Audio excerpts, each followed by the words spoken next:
The story begins with an eerie vibe. 3 girls sitting close together, whispering magical chants. The following day, Sarah Bailey sits on a plane en route to Los Angeles from San Francisco with her dad, Mr. Bailey, and stepmom, Jenny. It's raining when they arrive, and they take a taxi to their new apartment. Once there, they acknowledge that the house may not have everything, but at least it's spacious. Sarah heads up to her room, and the first thing she unpacks is a photo of her late mother, which she gently places on her desk. Later, while she's downstairs unpacking more boxes, a strange-looking man suddenly appears behind her, holding a snake. Terrified, Sarah screams.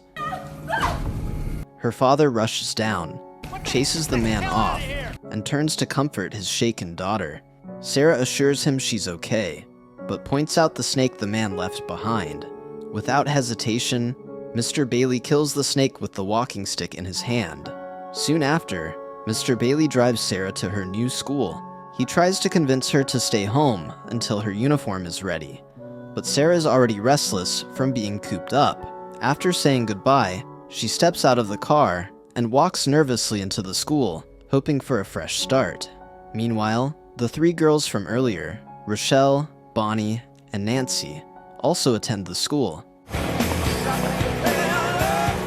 Apparently, they're close friends and dabble in witchcraft. Bonnie reads her daily predictions for the group and tells the others they'll soon meet a 4th member to complete their group. Nancy, the boldest of the trio, isn't thrilled about it, but her friends let her know that it is important for the stability of the group. During French class, the teacher tries to engage the students in conversation using French, but a group of class bullies just mocks him instead. This goes on until the new girl, Sarah, responds to the teacher fluently in French, which grabs the attention of the whole class. After this, Bonnie notices Sarah idly playing with her pencil. She watches closely, intrigued, as Sarah places the pencil on the table without touching it, and it slowly begins to spin. Sarah stays focused on it until she notices Bonnie watching her. Later, the students head into the biology lab for their next class, and Bonnie wastes no time telling her friends what she saw during French. She excitedly shares her suspicion that Sarah could be the 4th member they've been waiting for. Just as she's talking, Sarah walks up and asks if she can sit with them. The trio doesn't respond, and Nancy just shoots her the look. Feeling awkward, Sarah quietly walks away.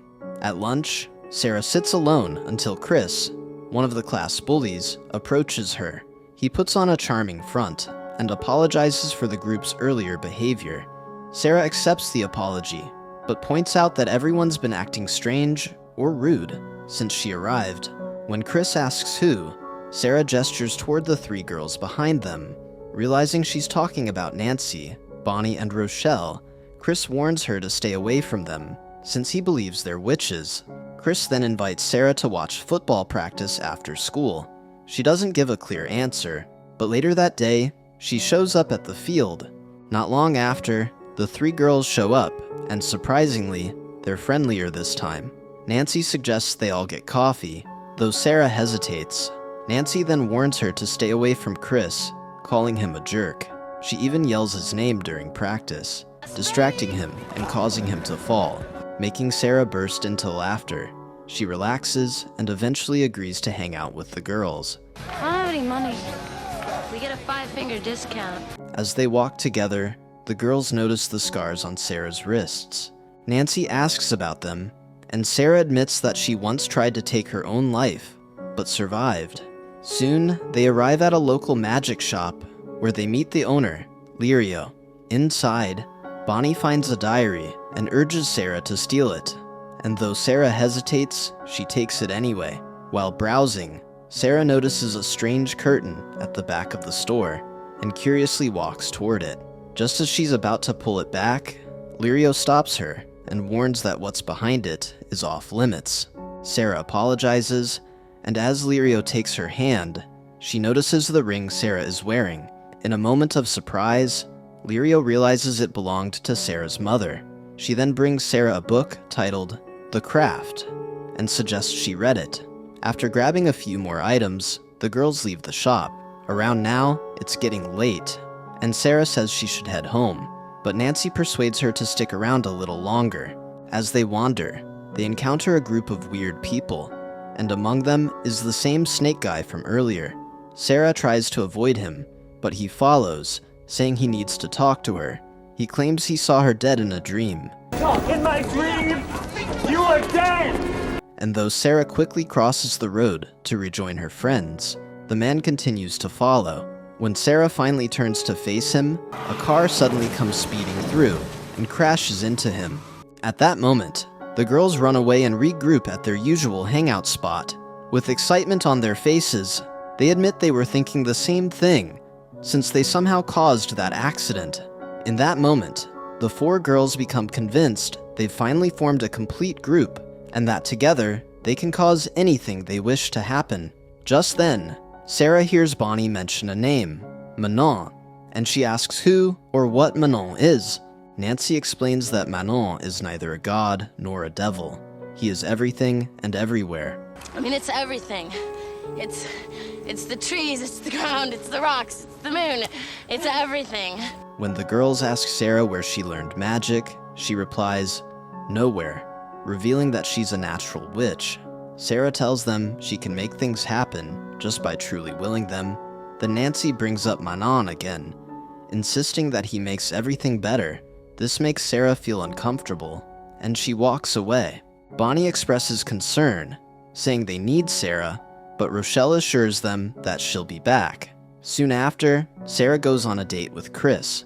They share a brief kiss, and Chris suggests she come back to his place, but she politely declines. The next day, Nancy and the girls approach Sarah to tell her that Chris is spreading lies about their date. He's claiming they slept together. Shocked and embarrassed as the rumor spreads around school, Sarah confronts Chris and asks him why he's lying. Instead of apologizing, Chris doubles down and tries to humiliate her further. Frustrated, Sarah swears at him, but he remains unfazed. The girls' personal lives are far from stable. Rochelle is on the swim team, but is constantly bullied by a girl named Laura. Shark! When Rochelle confronts her, Laura bluntly says it's because she hates people of color. As for Bonnie, she's covered in scars and frequently visits the hospital for painful treatments in hopes of healing. Sarah still struggles with nightmares about her suicide attempt. Nancy's home life is chaotic. She lives with her alcoholic mother and abusive stepfather in a rundown apartment, and they show no concern for her well-being. Back at school, the four girls decide to go on a field trip. They board a bus to the hillside and then hike to their chosen campsite. There, they perform a trust ritual, holding knives to each other's throats while vowing loyalty. Then, each girl pricks her finger, lets the blood drip into a cup, and mixes it with wine. They take turns drinking the mixture while making personal wishes. Rochelle wishes that people, especially Laura, would stop hating her. Sarah wishes to be loved, particularly by Chris. Bonnie wishes to be outwardly beautiful to match how she feels inside. Nancy, of course, wishes for the full power of Manon. Just as they finish, a swarm of butterflies suddenly surrounds them. Soon after, Chris begins acting strangely. In class, he can't stop staring at Sarah. After class, he rushes after her, desperate to talk. Sarah and Bonnie realize that Sarah's spell is working. Chris becomes obsessed, following her everywhere, and even begs to sit with her during mass. Sarah allows it, but he quickly becomes clingy, almost like the group's pet. His friends are baffled by the change, but Chris doesn't seem to care as long as he's near Sarah. Later, at Bonnie's house, Sarah suggests they try a magic game that involves levitating Rochelle. The girls are skeptical at first, but eventually agree. Sarah, Bonnie, and Nancy place their fingers under Rochelle and begin chanting. To their amazement, Rochelle begins to float, and they watch in stunned silence until Bonnie's mother walks in, breaking the spell and causing Rochelle to drop back down. I got clean towels for everyone. The successful spell brings the girls even closer, solidifying their bond, and from that point on, they go everywhere together and even adopt a shared dress code. Later, Sarah walks past Laura and casually pulls out a strand of her hair. She uses it to cast a spell meant to make Laura leave Rochelle alone. Meanwhile, Bonnie works on a spell of her own to make her scars disappear. Not long after, something unexpected happens at the pool. While Rochelle swims, Laura's hair suddenly starts falling out in clumps, leaving her humiliated. Meanwhile, Rochelle nails a perfect dive, impressing her coach. Across town, Bonnie visits the hospital, where doctors are stunned to discover that all of her scars have vanished. She returns to school with glowing skin, and no longer feels the need to hide under long sleeves. As Rochelle, Bonnie, and Sarah grow closer, Nancy begins to drift apart. Her wish still hasn't come true, but that doesn't stop her from performing solo rituals. One night, during another tense episode at home, Nancy's stepfather pushes her mother to the couch. Enraged, Nancy yells at him to stop, and in that moment, something supernatural surges through her. She stares him down and wishes him pain. Suddenly, he collapses and loses control of his body, and although an ambulance arrives quickly, he dies en route to the hospital. At the funeral, Nancy and her mother are met by an insurance agent who reveals that the man had a $175,000 life insurance policy. Their grief instantly shifts to celebration. $175,000! And with the money, they move into a beautiful apartment in the city. Rochelle, Bonnie, and Sarah visit to congratulate her, and the four girls soon gather in Nancy's room to try out illusion spells from a new book she's found. Sarah demonstrates first, changing her eye color, and when the others aren't impressed, she makes her hair blonde. Later that night, Sarah wakes up to find Chris outside her window, professing his love. She's uncomfortable and tells him to leave. And it's only when her father steps outside to confront him that he finally backs off. Worried about the consequences of her love spell, Sarah visits Lirio to ask if it can be undone. Lirio gently explains that once cast, the spell has to run its course. Meanwhile, Nancy discovers a book about invoking spirits and buys it. The girls later head to the beach to perform the ritual. Nancy leads the chant with fierce focus, and as the enchantment builds, a storm grows, thunder crashes, the wind howls, and the girls are knocked unconscious. When they wake up at sunrise, Nancy is walking out of the water, claiming she's been filled with the power of Manon. Soon sirens are heard nearby. The girls go to investigate and find the shoreline littered with dead fish. Nancy is thrilled, seeing it as a sign of power, but the others are horrified. Later, Sarah voices her concerns, saying they're going too far. She says Bonnie has changed and warns that everything they do will return to them threefold. This sparks an argument. When Sarah accuses Nancy of being paranoid, Nancy, now clearly unstable, uses her powers to manipulate traffic lights as she speeds through intersections. Back at school, Rochelle walks into the bathroom to find Laura devastated, since her hair is nearly gone. Meanwhile, Sarah grows more distant from the group, and she agrees to meet Chris that night. When they meet, he drives her to a secluded area to talk. Sarah tries to explain that what he feels may not be real, but Chris, overwhelmed by obsession, pushes her too far. When he grabs and pins her down, Sarah kicks him and runs, shaken and in tears. She finds her way to Rochelle's house, where the others gather after hearing what happened. Sarah explains everything, and while the others suggest leaving it alone, Nancy decides to act. She hears about a party Chris is attending and goes to confront him. Ignoring her friend's warnings, Nancy finds Chris at the party and tricks him into going upstairs with her. When she tries to seduce him and he rejects her, Nancy becomes pissed and decides to use an illusion spell to transform herself into Sarah. The illusion is enough to fool Chris, and he and Nancy begin making out until the rest of the group arrives at the party. Sarah bursts in, interrupting them, and Chris is horrified to discover he's actually been kissing Nancy, not Sarah. Pissed, he calls Nancy a witch, and she happily confirms it, revealing that Sarah is one too. Nancy, come on, get off the bed, let's go. She's a witch too, you know. Sarah urges them to leave, but Nancy refuses, insisting that Chris has to pay. Chris accuses her of being jealous, which only fuels her rage. She stands up and moves toward him, but Chris backs away until he's cornered near an open window. Nancy coldly tells him he doesn't even exist. When he realizes how far things have gone, he apologizes desperately, but it's too late. Without thinking twice, Nancy unleashes her powers, sending Chris flying out the window to his death. As everything unfolds, Sarah can't believe her eyes, and she screams in horror. Chris's death deeply affects her, and even when her father tries to comfort her, she pushes him away, convinced that everything she touches ends in disaster.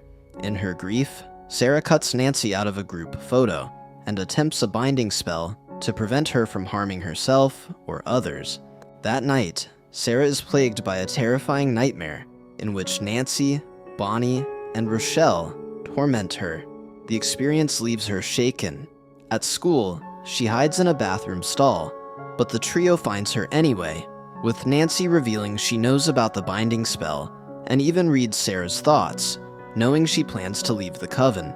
She threatens Sarah, warning that if she tries to walk away, she'll die. Before leaving, the trio admits they've been behind her nightmares. Desperate, Sarah runs to Lirio's shop and tells her everything.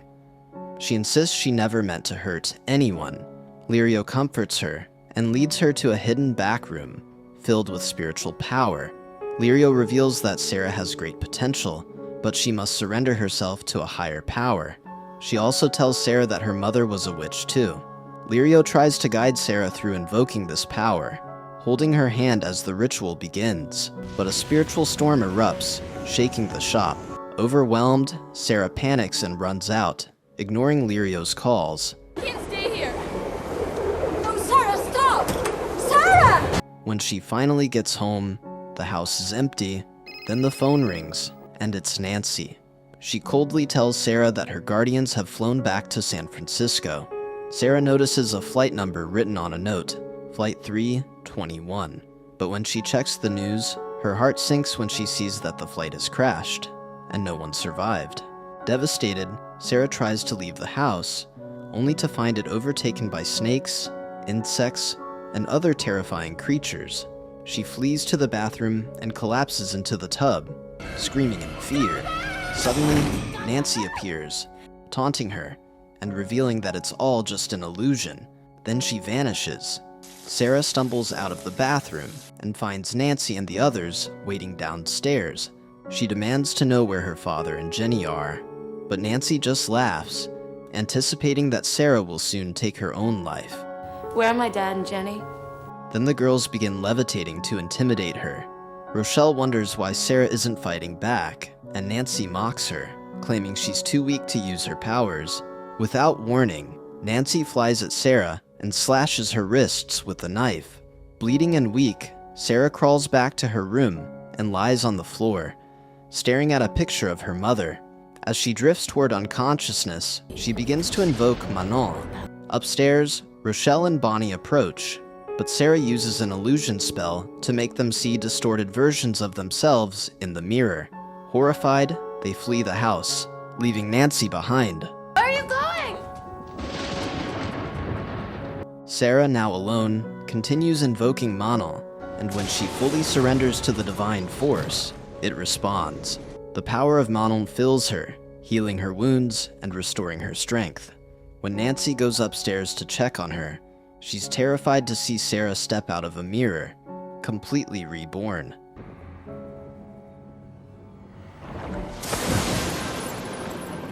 Sarah declares that Manon now lives within her, and has rejected Nancy for abusing the power she was given. Sarah says she's willing to let go of the past, but she begins casting a binding spell to stop Nancy from ever hurting anyone again. Nancy, unwilling to be controlled, lashes out in a final act of desperation. Nancy pushes Sarah against the wall, and the two struggle as a strong wind tears the room apart. The table in Sarah's room comes crashing toward them, but Nancy quickly gets out of the way. The table slams into the wall, but there's no sign that it hit Sarah.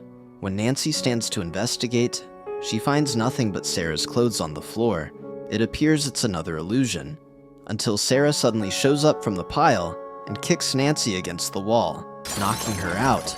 With Nancy unconscious, Sarah finally gets the chance to place a binding spell on her. Later on, Sarah learns that her father and Jenny are alive and well. Apparently, everything Nancy told her was just a cruel illusion meant to scare her. As Sarah and her family prepare to move out of the house, she gets a surprise visit from Bonnie and Rochelle. Since they've lost their powers, they assume Sarah has too. They try to mock her, but before they leave, Sarah proves otherwise by causing lightning to strike a nearby tree branch, nearly hitting them. She leaves them with a short warning that they should be careful. Meanwhile, Nancy has completely lost touch with reality. She's now restrained in a psychiatric hospital, receiving treatment for her breakdown. The end. Thank you for sticking to the end of my video. Please do me the biggest favor by leaving a like, comment, and subscribe. And I hope to see you next video.